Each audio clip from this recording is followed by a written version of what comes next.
காவிரி நீர் பார்த்தீங்கன்னா குடகு மலை, அதாவது கூர்களை கர்நாடகாவில் ஆரம்பித்து மேற்கு தொடர்ச்சி மலை வழியாக தர்மபுரி மாவட்டத்தில் தான் தமிழ்நாடுக்கு முதல்ல வருகிறது. தர்மபுரி மாவட்டம் பிலிகுண்டில் தான் அது உள்ள தமிழ்நாட்டுக்குள்ளே நுழைகின்றது.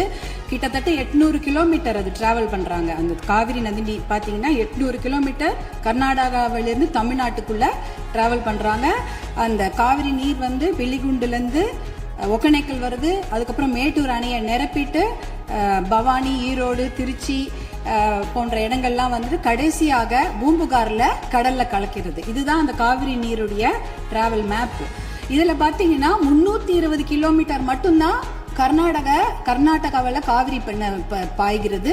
பார்டர், அதாவது அந்த பார்டர்ல வந்து 60 கிலோமீட்டரும் தமிழ்நாட்டுக்குள்ள 420 கிலோமீட்டர் காவிரி நதி நீர் ஓடுகிறது. அப்படி என்றால் நமக்கு தான் அதிகமான உரிமை.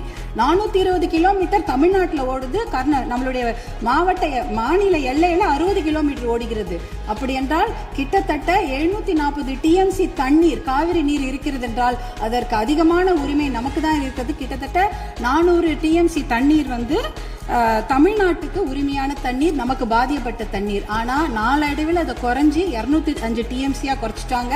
192 டிஎம்சி அதை குறைச்சிட்டு இன்றைக்கு 177 டிஎம்சி தண்ணீர் தான் தமிழ்நாட்டுக்கு என்ஷூர் பண்ணியிருக்கிறாங்க. அதாவது அந்த காவிரி நடுவர் மன்ற தீர்ப்புல பாத்தீங்கன்னா Karnataka has to ensure to give Tamil Nadu 177.25 TMC தண்ணீர்னு அங்க வாக்கியங்கள் வருது.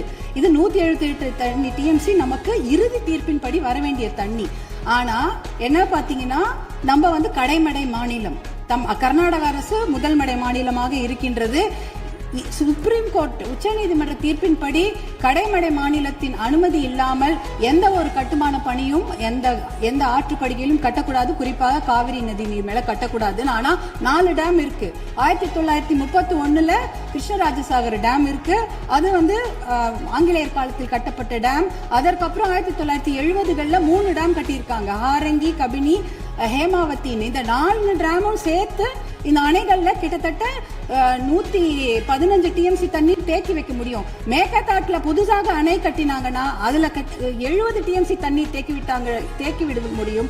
அப்படி பார்த்தீங்கன்னா கொள்ளளவு 185 டிஎம்சி தண்ணீரை கர்நாடக அரசு தேக்கி வைத்து விட முடியும். நமக்கு வர வேண்டிய 177 டிஎம்சில ஒரு சொட்டு நீர் கூட தமிழ்நாட்டுக்கு வர முடியும்.